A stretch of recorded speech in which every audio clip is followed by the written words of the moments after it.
Hobart's a city that sits in the bush. The rivulets and hillsides that come down from the mountain penetrate directly into the city. Thanks to these natural landscapes, we still have species such as the platypus in the Hobart rivulet, mast owls nesting in our forests, and rare populations of handfish in the Derwent River. Tasmania's wild character can be seen throughout Hobart, its many reserves and its urban fringes, and it forms an important part of its story. But it's also an area facing increasing pressures.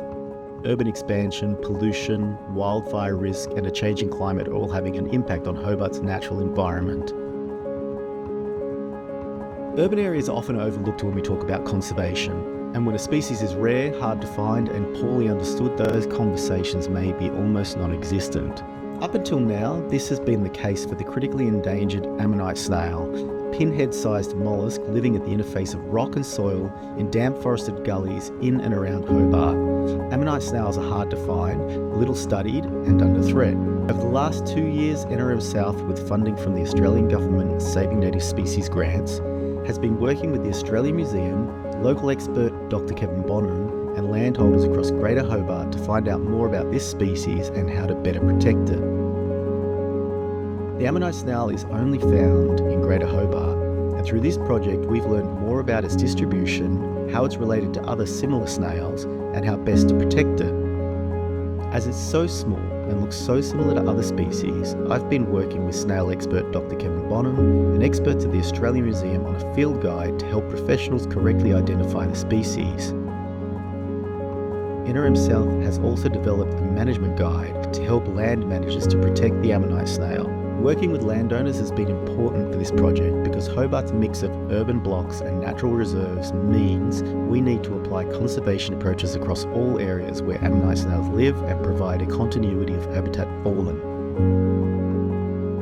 I think we've got a responsibility, as landowners to just do the best job we can with protection of the natural values of our property. When I first bought the property, I was approached by NRM South, and they told me that it could be good Ammonite snail habitat.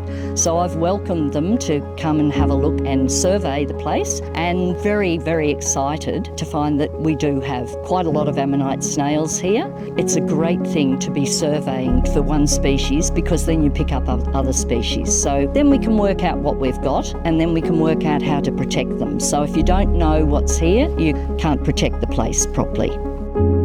There's no downside to finding out what's on your property and protecting it.